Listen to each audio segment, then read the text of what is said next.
ভোটের আগে, আমি বলছি ভারতের ভোটের আগে আমরা কিন্তু দেখেছিলাম ভারতীয় একটা অ্যান্টি মুভমেন্ট, অর্থাৎ বিজেপি বিরোধী একটা মুভমেন্ট ছিল বিরোধী দলগুলোর, বিএনপির বিশেষ করে, এবং ভারতীয় পণ্য বয়কটেরই একটা কিন্তু অবস্থান ছিল বিরোধী পক্ষ, বিশেষ করে বিএনপির একদম প্রকাশ্য। কিন্তু সেই যে অবস্থানটা, সেটা কি ভারতের ভোটে কোনো ইম্প্যাক্ট ফেলতে পেরেছে? অবশ্যই, অবশ্যই পেরেছে। মোদি সাহেবের যে ঘটনাটা ঘটেছে, এটা তার উপর একটা ঐতিহাসিক অভিশাপ। উনি যদি বিপুল ভোটে পরাজিত হয়ে বিরোধী দলের চেয়ারে বসতেন, তার জন্য এটা স্বস্তিদায়ক হতো। আবার কংগ্রেস যদি একক সংখ্যাগরিষ্ঠতা পেয়ে ক্ষমতা লাভ করত, বাংলাদেশে এবং ভারতের যে সম্পর্কটা আওয়ামী লীগের সঙ্গে মূলত মোদি সাহেবের চাইতে কংগ্রেসেরই ঐতিহাসিক ভালো সম্পর্ক, তো ওটার চাইতে যেটা হলো সেটা হলো যে সেখানে পুরো রাজনীতির যে একটা টালমাটাল অবস্থা, অর্থাৎ তারা বাংলাদেশে যে কাজগুলো করেছে, 2014 সনের একটা নির্বাচন করেছে, এটা তো তাদের একটা প্রেসক্রিপশন ছিল। 2018 সনের তাদের একটা মাস্টার প্ল্যান ছিল। আর 2024 সনে একেবারে সরাসরি তাদের একটা blue print, master print, blue print এবং তাদের পরিকল্পনা।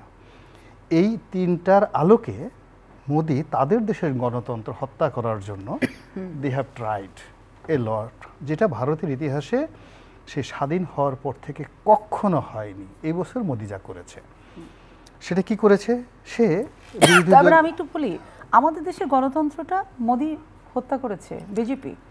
হ্যাঁ, অবশ্যই বিজেপির একটা বিরাট মাস্টার রোল আছে এখানে, এতে কোনো সন্দেহ নেই। আমাদের দেশের গণতন্ত্র এতই ঠুনকো, আমাদের বিরোধী দল এতই ঠুনকো, কেউ এসে ধাক্কা দিল, ভেঙে পড়লো। প্রথমত হলো যে এখন তো নেই বিরোধী দলও নেই, গণতন্ত্র নেই। 14তে ছিল না, 18তে ছিল না। ও তো বলছি যে তখন ভঙ্গুর অবস্থা, এমন অবস্থায় করে ফেলা হয়েছিল। আপনি চিন্তা করেন যে একটা এরশাদ সাহেবের মতো একজন লোককে তার বাসা থেকে তুলে নিয়ে সিএমএস এ ভর্তি করে চিৎ করে শুয়ে ফেলানো হলো।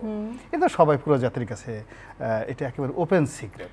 যেখানে জিএম কাদের সাহেবের মতো লোককে সেখানে নিয়ে যাওয়া হলো, নিয়ে আনার পরে বললো কেমন কিছু একটা মন্ত্র কানের কাছে বলে দেওয়া হলো।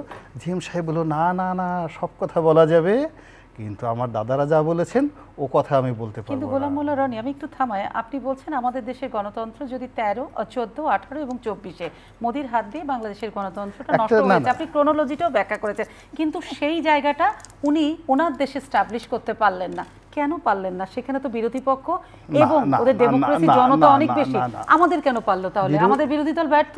না না, ওখানে মূল ব্যাপারটা হলো, শুনুন, এটা একটা লং ডিসকাশন। আপনার ফার্স্ট থিং হলো যে ভারতে তাদের যে টোটাল ইনস্টিটিউশনটা এমন একটা পর্যায়ে পৌঁছে গিয়েছে, তো এই বছর যদি মোদি 400 সিট পেতেন, তাহলে আগামী বছর এটাতে 100% বাংলাদেশের মতো করতে পারতেন। কিন্তু এই জায়গাটাতেই দেখা গেল যে রাষ্ট্র এবং রাষ্ট্রীয় যে প্রতিষ্ঠানগুলো তাকে একটা অবস্ট্রাগল তৈরি করে দিল এবং জনগণ তাকে একটা রিফিউজ করে দিল।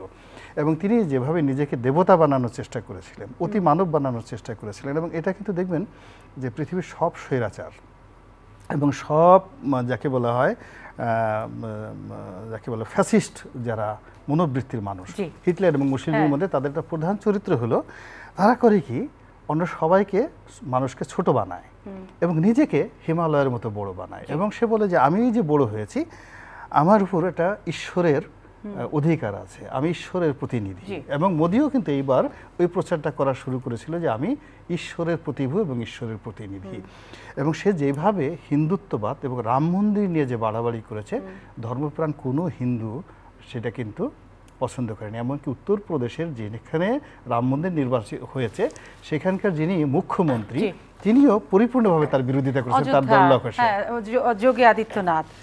যোগী আদিত্যনাথ। কিন্তু আমি আপনার কাছে জানতে চাই, ছোট্ট করে জানবো, আমি ওনার কাছে যাব, সেটা হচ্ছে তাহলে আপনি যেটা বলছেন যে মোদি হচ্ছে একজন কর্তৃত্ববাদ সরকার, কর্তৃত্ববাদী শাসক, কিন্তু তার ওই শাসকের জায়গাটা যেহেতু কর্তৃত্ববাদ সরকার হিসাবে সে যা যা চেয়েছিল সেটা ভারতে স্টাবলিশ হলো না, করতে দিল না কারা? বাধাটা দিল কারা? প্রতিষ্ঠানগুলো, জনগণ, নাকি বিরোধী পক্ষ? এজ এ হোল এখানে একজন ইউটিউবার গুরুত্বপূর্ণ ভূমিকা পালন করেছেন। আপনি ধ্রুব রাঠির কথা বলছেন? ইয়েস, একজন ইউটিউবার করেছেন, তরুণরা করেছেন। এখানে যারা ধর্ম বিশারদ, বোধ ইসলাম ধর্মের বিশারদ এবং হিন্দু ধর্মের বিশারদরা করেছেন, সাংবাদিকরা করেছেন, যাদেরকে মানে মোদি মিডিয়া বলা হতো, যাদেরকে গদি মিডিয়া বলা হতো, তারা রিভোল্ট করেছে, মানুষের বিবেক রিভোল্ট করেছে। এবং এই যে মানুষের মধ্যে সব মিলিয়ে এরকম একটা রসায়ন তৈরি হয়েছে যে রাহুল গান্ধীকে সবাই পাপ্পু হিসেবে ঠাট্টা হ্যাঁ, করতেন, অনেক মস্করা ভারতীয় করতেন। রাজনীতিতে উনি অবহেলার শিকার ছিলেন, জি। বঞ্চনার শিকার ছিলেন, রাহুল গান্ধী তাকে ট্রোল করা হয়েছে। কিন্তু আমার কথা হচ্ছে এখানে তো বিরোধী পক্ষগুলো এত নিপীড়ন নির্যাতনের মধ্য দিয়েও কিন্তু না, ওটা- তারা ভোট বর্জন করেনি। না, না, এবং আমি বলি, আপনি- আপনি আমার চেয়ে অবশ্যই বেশি জানবেন, এটা আমি একদম শতভাগ জানি, কারণ আপনি পলিটিশিয়ান। কিন্তু আমি বলবো কি, যেদিন ভোট হলো, রেজাল্ট হলো, সেদিন কিন্তু রাহুল গান্ধীর যে স্টেটমেন্ট ছিল, তিনি কিন্তু প্রথম বলেছিলেন যে আমাদের এই লড়াইটা হচ্ছে সংবিধান রক্ষার লড়াই। আমরা যে লড়াইটা করেছি সেটা হচ্ছে পুলিশের বিরুদ্ধে গিয়ে লড়াই, প্রশাসনের বিরুদ্ধে গিয়ে লড়াই, গোয়েন্দা সংস্থার বিরুদ্ধে গিয়ে লড়াই, গণমাধ্যমের বিরুদ্ধে গিয়ে লড়াই। এবং এই লড়াইটা এটার জন্য করেছি, মোদী সরকার এই অঙ্গগুলোকে ক্যাপচার করেছিল। এটা হচ্ছে বিরোধী মত। এবং এখানেও আপনারা বলতে চান বর্তমান সরকার সব কিছুকে ক্যাপচার করেছে, কিন্তু আপনারা শুধু ভোট বর্জন করেছেন, ওরা ভোটে ছিল। না না না, এটা শোনেন, ওদের সাথে আর আমাদের সাথে এইভাবে সরল সমীকরণ করলে সোমা, আপনি নিজে ব্যক্তিগতভাবে পিছিয়ে পড়বেন ইন ইউর মাইন্ড, বিকজ আপনি একজন জাতীয় সম্পদ।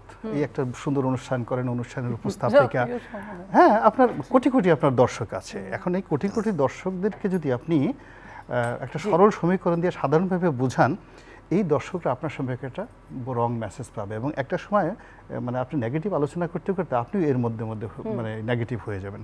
মূল ব্যাপার হলো ভারত সত্যিকার অর্থে এত বিশাল একটি দেশ, হাজার বছরের ইতিহাসে, এর বৈচিত্র্যের সঙ্গে এই গাঙ্গেয় বদ্বীপ বাংলাদেশ কখনই এর সঙ্গে তুলনীয় নয়।